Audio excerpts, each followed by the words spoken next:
नल बन जाता है। तो देखो, वो पृथ्वी जड़ है और वो सागर भी जड़ है और चैतन्य पृथ्वी भी है और चैतन्य सागर भी है। तो सागर का जो ज्ञान जल है उसमें गर्मी भी हो सकती है या नहीं हो सकती है? हाँ, गर्मी भी हो सकती है और ठंडा भी हो सकता है। गर्मी होती है तो एवरलास्टिंग गर्मी इस सृष्टि पर तब होती है जब ये कलयुग का अंत होता है, दुनिया की आबादी अति बढ़ जाती है और दुख भी इसीलिए अति का हो जाता है। तो उस दुखी दुनिया का अंत करने के लिए सागर में वो गर्मी भी आती है,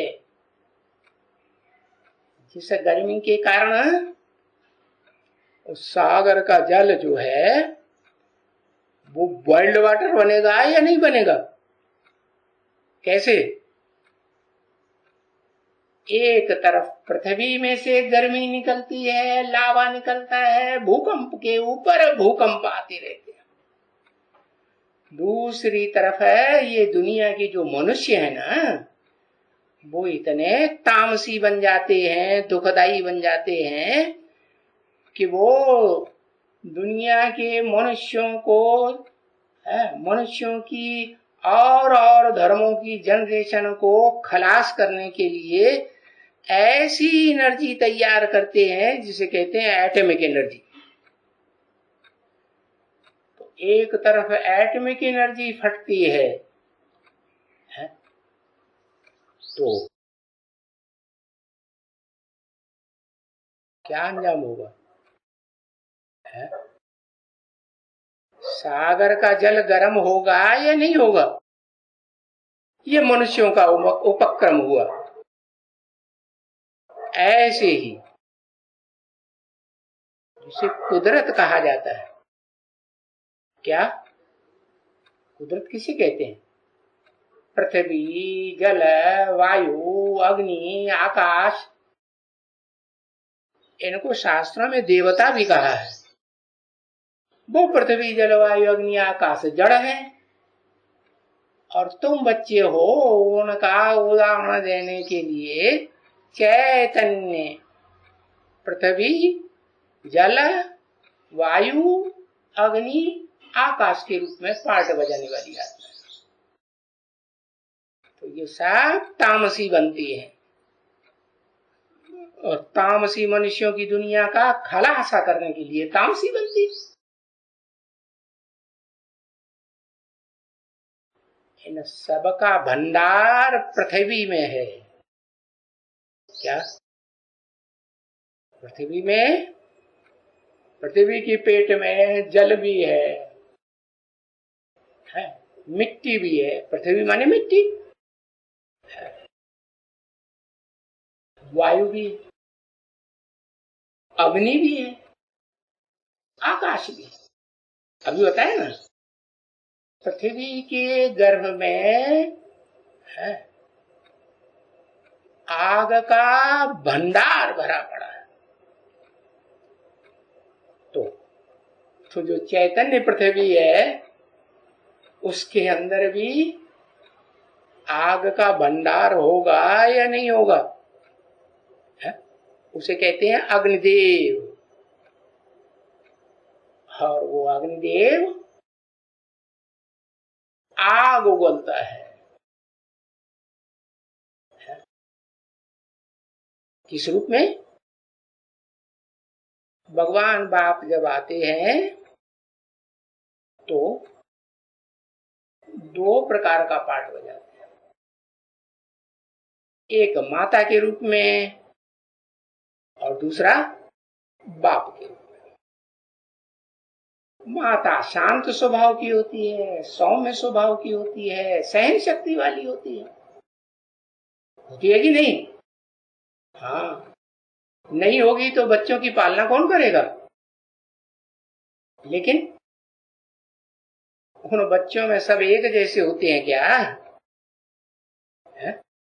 होते हैं?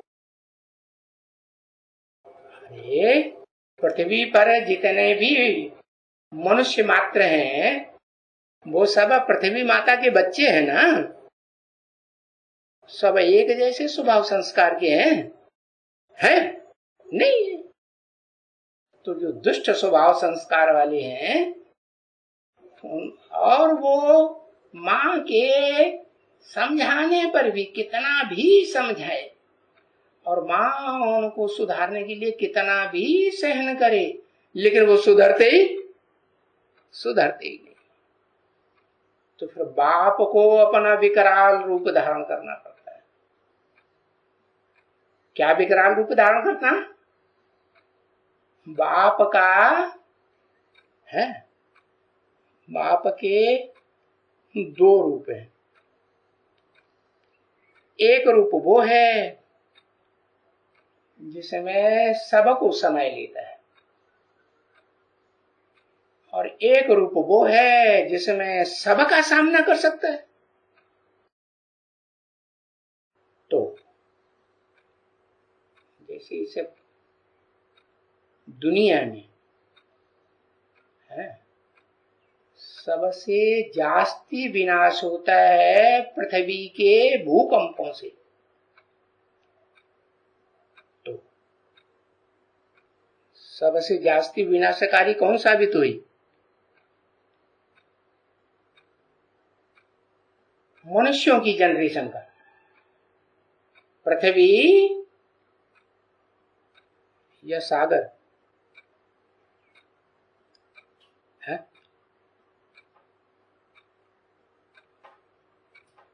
हाँ, पृथ्वी जो है इस मनुष्य सृष्टि में पृथ्वी जड़ है या सागर की तरह हलन चलनशील है? पृथ्वी जड़त्वमयी और सागर में तो लहरें सदा काल आती ही रहती हैं, हलन चलन होती ही रहती है या जड़वत रहता है?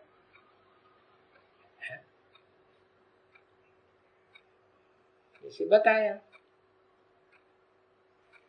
चैतन्य कहते हैं उसे, जो बोलता चालता है उसे चैतन्य कहते हैं,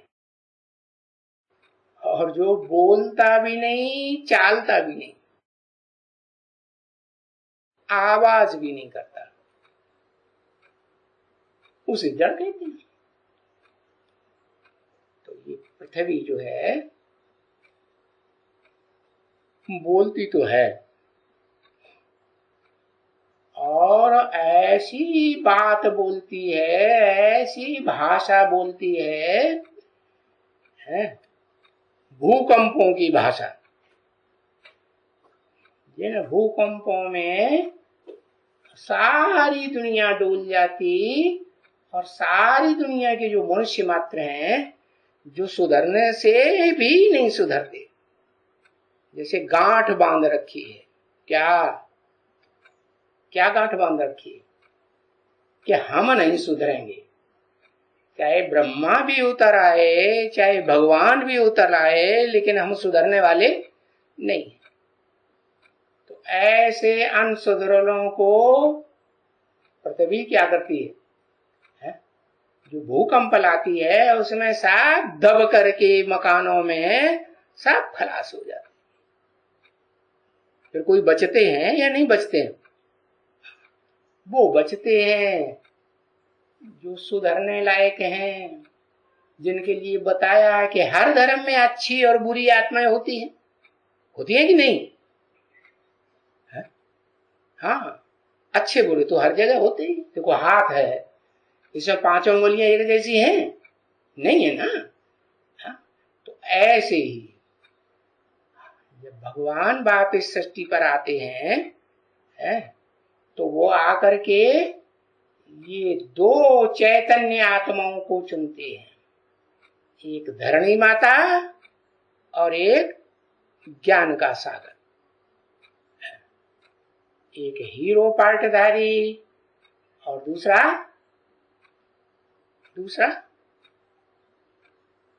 हीरोइन के रूप में।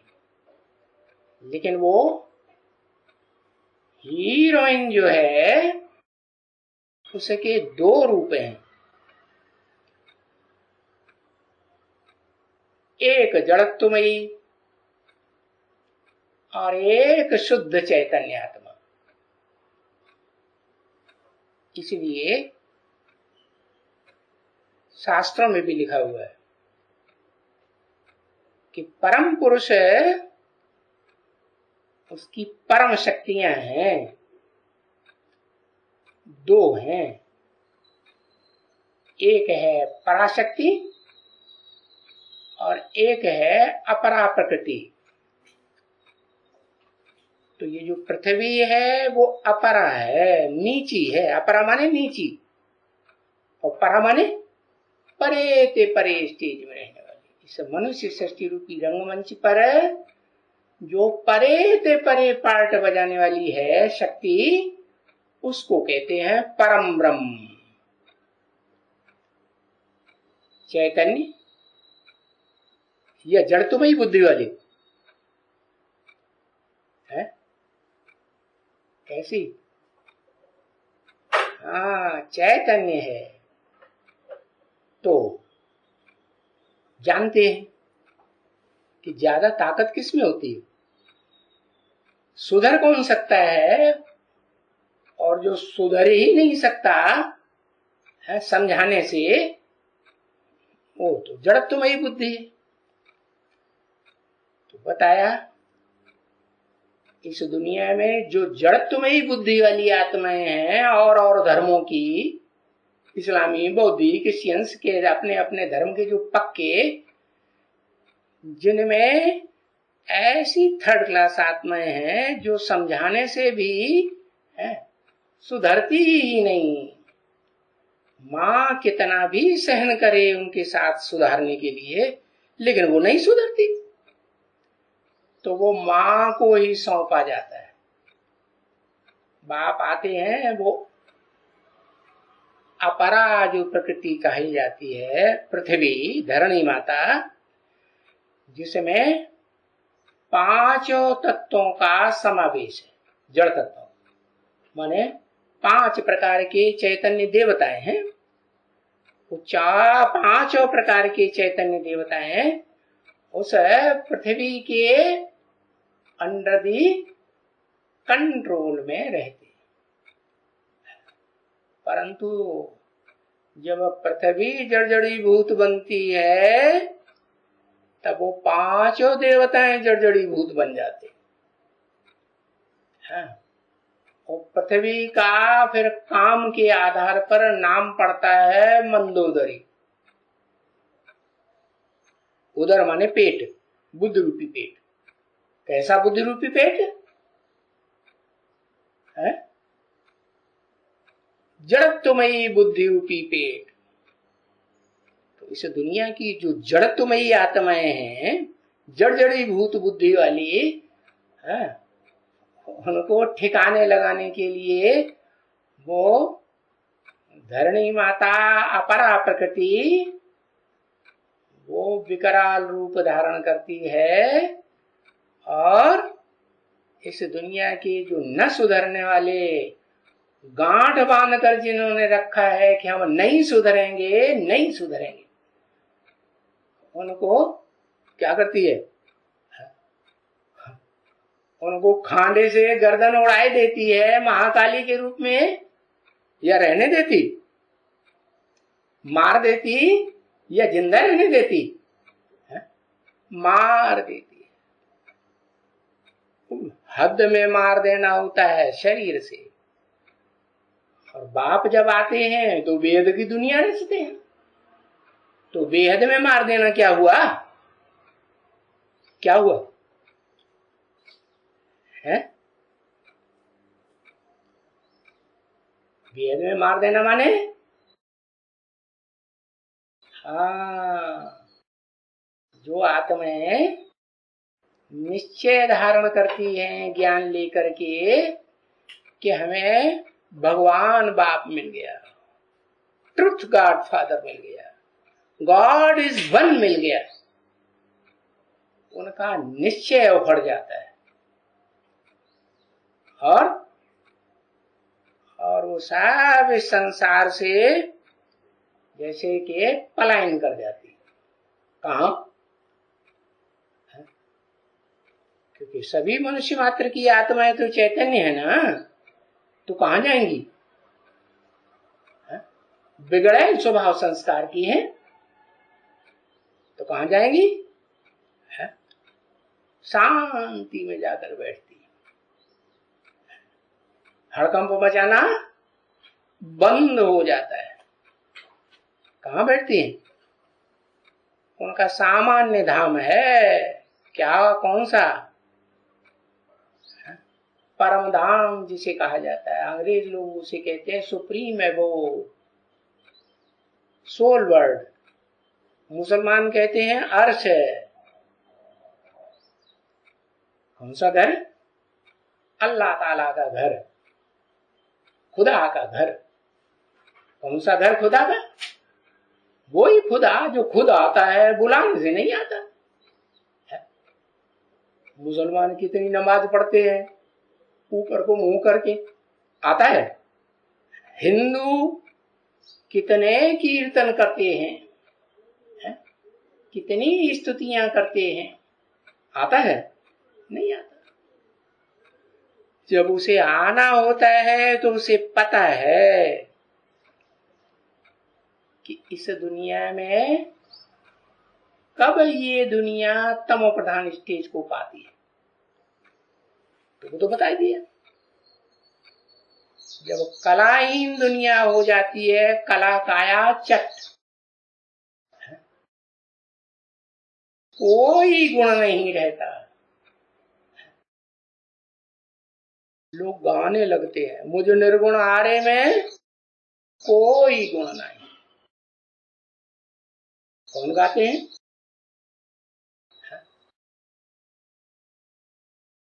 वो ही गाते होंगे जिनको भगवान के ऊपर आस्था होती है कि मेरे में कोई गुण नहीं, ये गुण निधान शिव बाबा भगवान तुम ही आ जाओ और हमको गुणों का भंडारी बनाओ। तो सुप्रीम सोल बाप इस सृष्टि पर आते हैं, ज्ञान सूर्य जिसे कहो, वो आकर के इस सृष्टि रूपी रंगमंच की वो हीरो हीरोइन के रूप में पार्ट बजाने वाली आत्माएं हैं, उनको पकड़ते। हीरो को रूप में पार्ट बजाने वाली आत्मा वो है कौन? अभी बताया, अगाध ज्ञान जल का भंडार वाला, ज्ञान का सागर। वो एक ही ज्ञान सागर है। जब इस सृष्टि पर जल प्रलय होती है, जलमयी होती है, तो वही बचता है?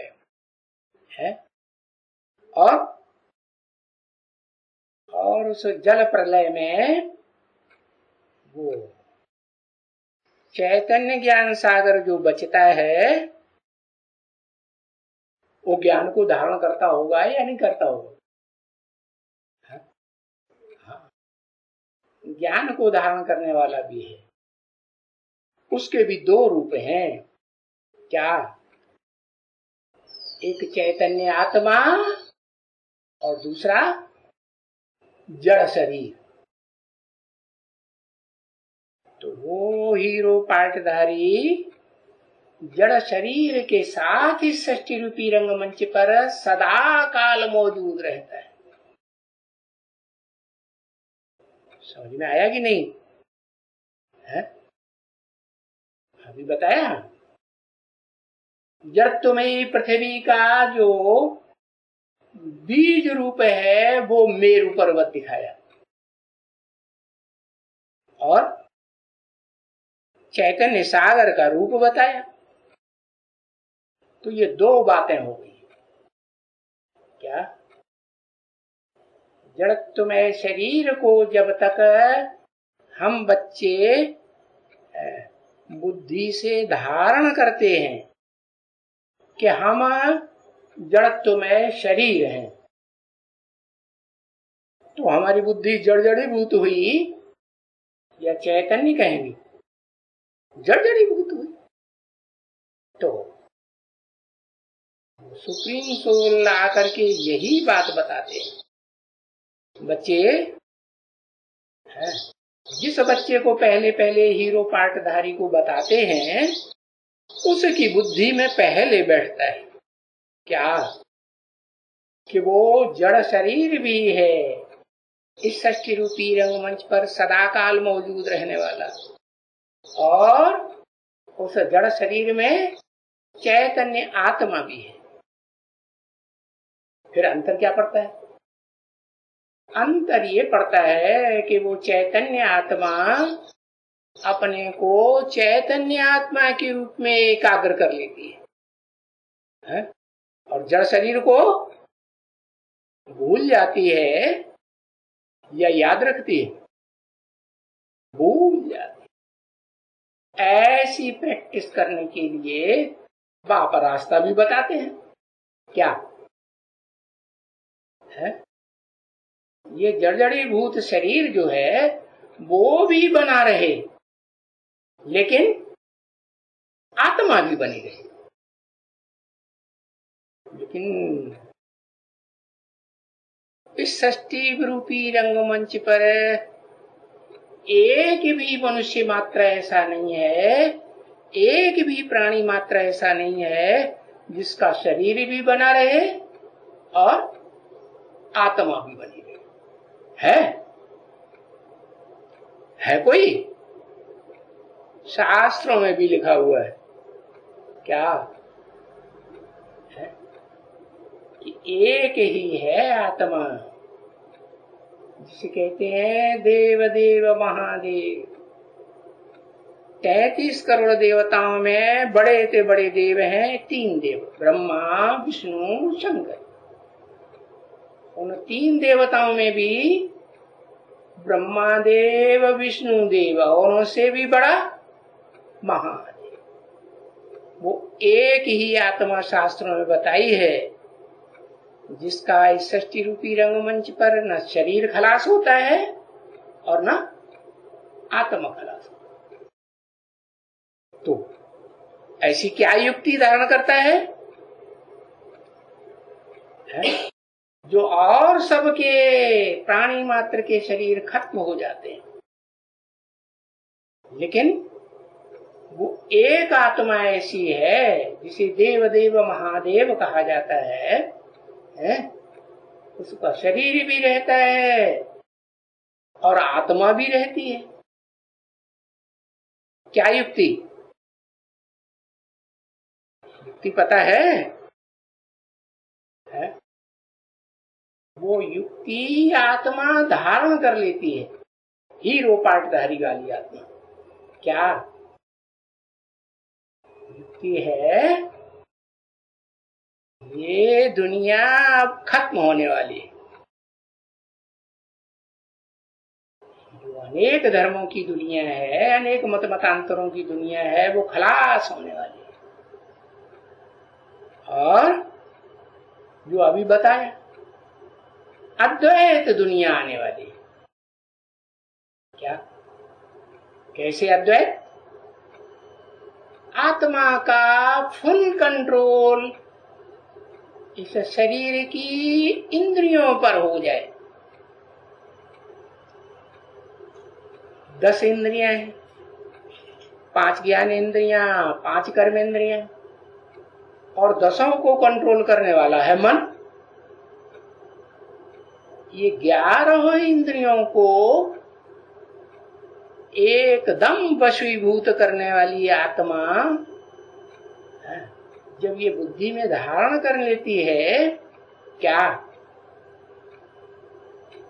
अब ये दुनिया दुख की दुनिया खलास होने वाली है? ये जो जड़जड़ी भूत आंखें हैं ना, कि सदा चैतन्य रहती है, आत्मा निकल जाती है शरीर से तो आंखें क्या हो जाती, बटन जैसी हो जाती है ना। तो ये इन आंखों से भी इस दुनिया में जो कुछ भी देखते हो वो सब खलास होने वाला है। तब क्या करें? तब यही करें कि जो मन बुद्धि की आंखें हैं, दो आंखें होती है ना, एक बुद्धि समझ सकती, धारणा शक्ति, परख शक्ति, तो निर्णय करने की शक्ति, जिसको बुद्धि कहते हैं। और वो आत्मा की दूसरी शक्ति है मनन चिंतन मंथन करने की शक्ति, संकल्प विकल्प चलाने की शक्ति। तो बाप आकर बताते हैं ये जो मनन चिंतन मंथन करने की जो तुम्हारी बाईं आंख है ना, लेफ्ट आंख, इसको पूरा कंट्रोल करना है। क्या कंट्रोल करना है? अपन को ज्योति बिंदु आत्मा समझो, निरंतर आत्मा समझो, एक सेकंड का भी अंतर ना पड़ने पाए, ऐसी प्रैक्टिस करनी है। कैसे होगी प्रैक्टिस? देह को संभालने के धंधों में लगे रहने से ये प्रैक्टिस होगी है? या देह के धंधे है? देह के धंधे जितने भी हैं इस दुनिया के, सब धंधों में है नुकसान। किस धंधे में फायदा? आत्मिक स्थिति में स्थिर होने में फायदा। यही एक धंधा है। उसके 3 तरीके हैं। ऐसे नहीं एकदम ऊंची स्टेज में आत्मा पहुंच जाएगी, नहीं। क्या? मन, वचन और कर्म, सबसे नीची स्टेज है कर्मेंद्रियों का कर्म। उससे ईश्वर की सेवा करो, ईश्वरीय ज्ञान की सेवा करो। जब तक आत्मा में ऐसी पावर नहीं आई है कि वो वाचा को कंट्रोल कर सके। क्या वाचा? अच्छा, क्या गड़बड़ करती है? अच्छा बोल भी बोलती है? वाणी में से अच्छी बात भी निकलती है जो दूसरों को खुशी हो जाए, हिम्मत उल्लास आ जाए, और बुरी बात भी निकलती है ना। तो फुल कंट्रोल वाणी के ऊपर हो जाए तो कर्म ज्यादा श्रेष्ठ हुआ कर्मेंद्रियों का, या वाचा ज्यादा श्रेष्ठ हुई? वाचा ज्यादा श्रेष्ठ है। क्यों? क्योंकि ये सूक्ष्म है। कर्मेंद्रियां होने में नंबरवार स्थूल से स्थूल भी है। तो स्थूल से ज्यादा शक्ति होती है सूक्ष्म, और वाचा से भी ज्यादा सूक्ष्म होती है मनसा, मन, संकल्प विकल्प करने वाला। तो धीरे धीरे प्रैक्टिस करते करते कर्मा से ऊपर उठ करके क्या करना है? वाचा को कंट्रोल करने तक आना है, और वाचा से भी ऊपर वाणी से परे वानप्रस्थ स्टेज में पहुंचना है, जहां वाणी ही न चले। क्या? न अच्छी वाणी चले न बुरी वाणी चले। क्या? अच्छी चलेगी तो बुरी भी चलेगी, अच्छी और बुरी दोनों प्रकार की वाणी से परे की स्थिति। वो कैसे? मन पूरा कंट्रोल हो जाएगा तो मन के वाइब्रेशन से वाणी चलाने की दरकार रहेगी ही नहीं। तो ये मन कैसे कंट्रोल होगा? मन के लिए ही ये बात बताई। क्या क्या करना है? ये मन की जो आंख है ना, बाई आंख,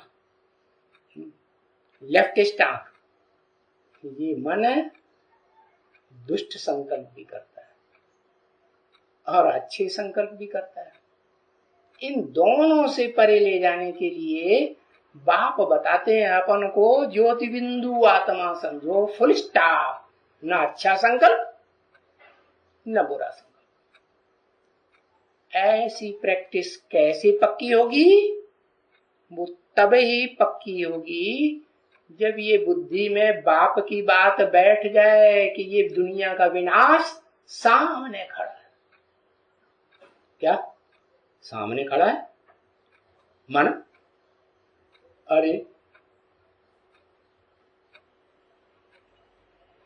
अपना शरीर तो कभी भी छूट सकता है।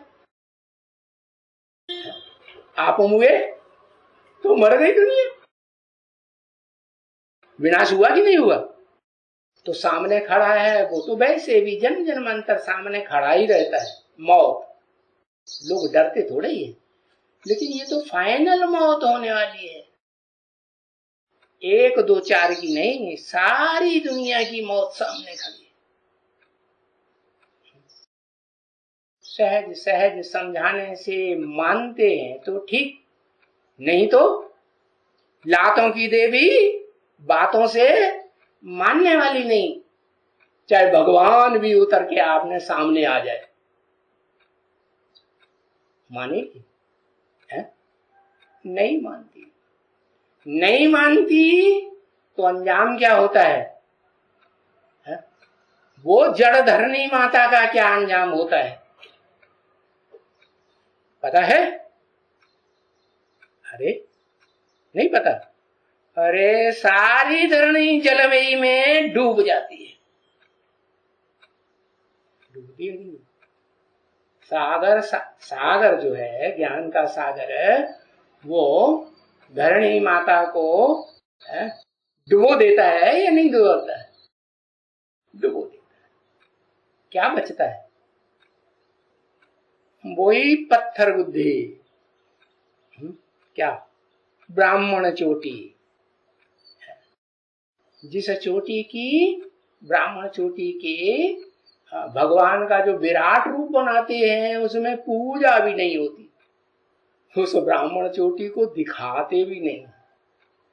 मस्तक दिखाएंगे देवताओं समान, बाहों समान है, क्षत्रिय दिखाएंगे, और जंघाओं के पेट के समान वैश्य दिखाएंगे, पेट का धंधा करने वाले। और पांव जो सारे शरीर को साधते हैं, सेवा करते हैं पूरे शरीर की, वो शूद्र भी दिखाते हैं। तो सब रूपों की पूजा होती है उन देवताओं की। जो देव आत्माएं मस्तक के रूप में 16 कला संपूर्ण सतयुग में पाठ बजाती है, उनकी भी पूजा होती है। क्षत्रियों के रूप में त्रेता युग में भुजाओं के रूप में पाठ बजाती है, उनकी भी पूजा होती है। द्वापर युग में जो 8 करोड़ के 10 करोड़ के बाद वाले जो देवताएं हैं, 33 करोड़ देवताओं में से, वो द्वापर युग में होंगे या नहीं होंगे? होते हैं। तो वो देवात्माएं भी इस संसार में जैसे पूजी जाती है, उनकी भी पूजा होती है, क्योंकि उनके भी आधार मूर्त वो ईश्वर की दुनिया में मौजूद रहते हैं, जो कम कलाओं के देवताएं कहे जाते हैं। और सबसे नीची कलाओं के जो देवताएं हैं, नौकुरियों के ब्राह्मण माने जाते हैं, ब्राह्मण स्वदेवता। वही नौकुरियों के ब्राह्मण नीची कुरी के वो कलयुग में आकर के ऊंचा पद पाते हैं। नीची कोटि के हैं तो ऊंचा पद कहाँ पाएंगे? नीची दुनिया में ही पाएंगे ना। तो वहां ऊंचा पद पाते हैं और वो पूजे जाते हैं, नहीं पूजे जाते हैं? जैसे आज की दुनिया में राष्ट्रपति है, प्रधानमंत्री है, कोई लोग उनको बहुत ऊंचा समझते हैं कि नहीं, भगवान के समान है, और उनके सामने पूरा ही झुक जाते हैं या नहीं, आदर भाव दिखाते हैं पूरा 100% की नहीं दिखाते। तो पूजना पूजना हुआ कि नहीं? पूजा हुई ना, तो वो पूजे जाते हैं। तो बताया कि सृष्टि रूपी रंगमंच पर इस पृथ्वी पर देवात्माएं हो, और उन देवताओं में भी जो सबसे फर्स्ट क्लास सूर्यवंशी अव्वल नंबर कुरी के जो देवताएं होते हैं, उन्हीं को कहा जाता है युधिष्ठिर के समान। कैसे है? धर्म युद्ध में और कर्म युद्ध में स्थिर रहने वाले, युद्ध में स्थिर रहने वाले युधिष्ठिर, और ऐसे युधिष्ठिर जैसी आत्माएं जो है वो जीते जी, माना शरीर तो इस सृष्टि पर उनका रहेगा, लेकिन बर्फ के अंदर दब करके रहेगा। उनका शरीर क्या बिल्कुल खलास हो जाए ऐसा। बर्फ में जैसी चीज सुरक्षित रहती है कि नहीं, हाँ, बाकी जो सड़ा गला हिस्सा है वो बह के निकल जाता है। तो ऐसे ही वो नंबरवार जो पक्के सूर्यवंशी हैं, तो वो सूर्यवंशी बीज रूप आत्माएं और उनकी आधार मूर्त आत्माएं, वो दोनों मिलकर के जो प्रवृत्ति बनती है, जिनमें अव्वल नंबर कहा जाए आदि नारायण और आदि नारायण, दोनों को मिला करके कहते हैं विष्णु रूप, प्रवृत्ति मार्ग का पक्का।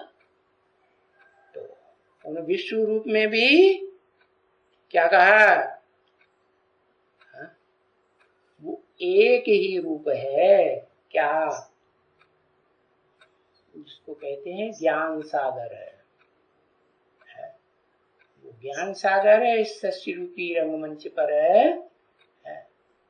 वो मेरु पर्वत को लेकर के, जब चोटी इतनी ऊंची है तो उसकी जो जड़ है वो भी तो गहरी ही होगी, नहीं होगी? हाँ, बहुत जड़ गहरी।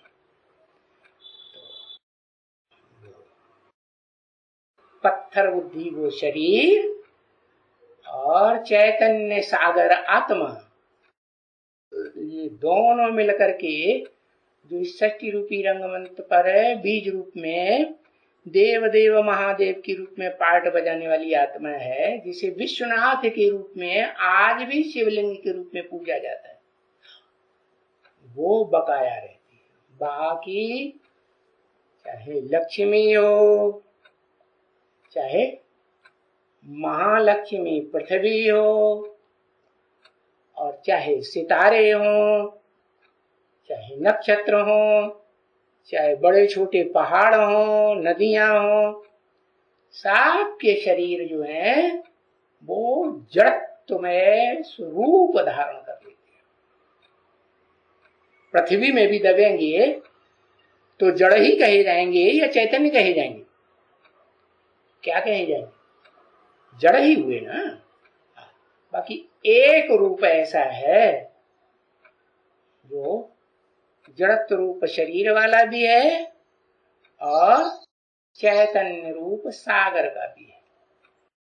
वो इस सृष्टि पर रहता है महादेव हीरो पार्टधारी के रूप में, और वो है संसार में सार्वभौम पूजा जाता है। दुनिया की जो देश विदेश में बड़ी बड़ी खुदाइयां हुई हैं, उनमें सबसे जास्ती वो लिंग मूर्तियां ही मिली हैं हीरो पार्टधारी के पार्ट की यादगार।